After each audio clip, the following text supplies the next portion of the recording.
gue ditemani Brogu mau nge-review salah satu series Star Wars yang baru dan sudah selesai dan ditunggu-tunggu ya sebenarnya, yaitu adalah Obi-Wan Kenobi series. Timeline-nya di Star Wars itu di antara Star Wars ketiga dan keempat ya, Revenge of the Sith dan A New Hope.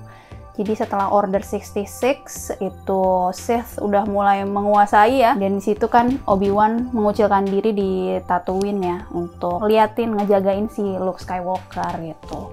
Dan disinilah terjadi konflik-konflik batin lah gitu si Obi-Wan ini. Mungkin gue disclaimer dulu ya, gue lumayan fangirl lah terhadap Star Wars, tapi gue belum sampai yang nonton Rebel sama Clone Wars gitu ya. Jadi mungkin film-film feature-nya, original trilogy, terus yang trilogi yang baru sama yang prequel itu nonton lah, dan series-series Disney Plus yang baru nonton. Buat gue pribadi tuh gue ngerasa gue enjoy banget sih nonton ini. Mungkin gue juga nggak ada ekspektasi terhadap apapun ya untuk series ini gitu. Apalagi karakter Obi-Wan Kenobi gitu ya, yang kritikal gitu kan di Star Wars Universe, karena dia yang nge-train Darth Vader gitu sebelum Darth Vader menjadi Darth Vader. Jadi ini big deal banget sih buat semua fanboy dan fangirl-nya Star Wars. Pasti ini big deal banget karena ya karakter paling penting lah gitu kan. Dari 2005 sampai 2022 akhirnya comeback deh tuh Ewan McGregor sama Hayden. Itu yang bener-bener bikin wow gila, akhirnya gue bisa ngelihat mereka lagi gitu di layar kaca dengan teknologi baru gitu kan, dengan gaya, dengan cerita yang baru. Gak cuman encounter-nya waktu ada Darth Vader sama Obi-Wan doang ya, tapi kan ada yang mereka kayak semacam flashback gitu ya, waktu mereka masih jadi padawan dan jadi masternya. Itu cukup emosional sih. Gue kayak cukup wah gila, ini balik ke masa-masa prequel gitu kan. Dia ngerasa bersalah banget dan ngerasa fail gitu terhadap dirinya sendiri, karena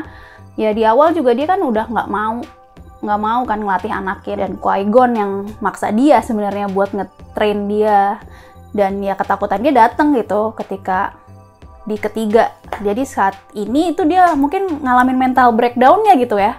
Dan di saat dia udah ngira si Anakin udah mati gitu ya di yang ketiga, di battle dia terakhir, ternyata masih hidup gitu. Nah itu gue suka banget tuh scene bagian itu juga, reveal gitu, ternyata Anakin masih hidup gitu. Itu kan dia kayak bener-bener shock banget ya. The scenes of his past gitu, rasanya dia kayak flashback gitu sama masa lalunya. Itu cukup emosional sih buat gue, kayak gue nontonnya cukup kayak wah gila sih. Mungkin selain itu, selain arc-nya Obi-Wan juga di sini kan kita dikasih porsi ceritanya Leia ya, Leia kecil. Yang kita tahu emang dari yang keempat si Leia tuh udah tahu kalau udah kenal gitu sama Obi-Wan kan. Kita nggak pernah tahu cerita itu, dan diceritain ternyata emang ada relationship-nya Obi-Wan sama Leia nih pas Leia-nya masih kecil gitu. Dan gue suka sih dengan penceritaannya mereka gitu, relationship-nya mereka, dan yang ngejelasin juga gimana si Leia pun akhirnya ngasih nama anaknya Ben gitu kan. Aktingnya bagus banget juga sih yang jadi Leia kecil ini juga ya. Mungkin di awal gue ngerasa sih sebenarnya chemistry-nya belum kebentuk kali ya, jadi masih agak aneh gimana gitu sama Obi-Wan. Cuman untuk ke episode-episode belakangnya sih gue ngerasa kayak wah ini lucu banget sih, father and daughter relationship somehow gitu ya, karena ya si Obi-Wan tuh pengen jadi figur bapaknya si Leia juga kali ya, karena ya dia ngerasa dia kenal bapaknya gitu dulu kayak gimana. Terus kan di sini juga ada cerita tentang si Tala ya, karakter baru gitu kan yang kita belum ketemu. Ternyata dia adalah foundernya dari Resistance gitu kan, yang dijalanin sama si Leia. Itu menurut gue badass banget sih si Tala ini.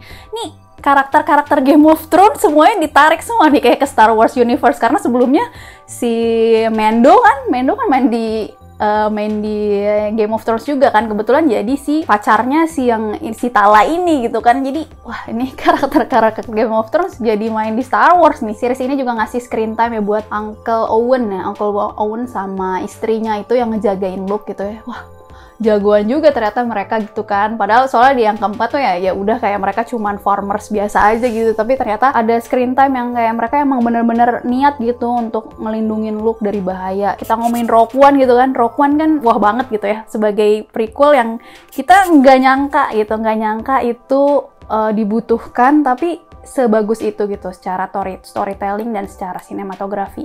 Tapi mungkin untuk Obi-Wan ini ada beberapa hal yang kurang gitu untuk dijahitnya. Episode awal kali ya, episode awal tuh nggak yang biasa aja sih gitu nontonnya, bukan yang kayak kita bener-bener nungguin gitu jadinya untuk episode selanjutnya. Kadang-kadang malah gue ngerasanya juga sebenarnya Obi-Wan ini cukup juga jadi film aja gitu, karena fokus ceritanya juga kan mau ngeceritain Obi-Wan dan Darth Vader gitu kan, gimana akhirnya Obi-Wan ketemu sama Darth Vader gitu kan, dia belum ketemu gitu kan, dia cuman ketemu terakhir ya sama Anakin. Bagian kejar-kejaran Leia ya, itu mungkin kayak sepele banget, cuman gue kayak kesel banget sih, kayak orang-orang dewasa ngejar-ngejar anak kecil, dan maksudnya shot-shotnya juga nggak ngeliatin kalau si Leia nih gesit banget gitu misalnya ya, nggak bisa ditangkap gitu, susah ditangkap. Cuman gue tuh kayak gatel, kayak gue itu kayak bisa tinggal diambil gitu kan. Salah satu yang kontroversial juga ya, yang kayaknya banyak banget yang nggak suka gitu adalah tentang cerita arc tentang Riva ya. Riva ini kan Inquisitor itu kan, banyak banget ngambil screen time nih series Obi-Wan ini ya, untuk sebuah series yang judulnya Obi-Wan, dia screen time-nya cuma cukup banyak sih.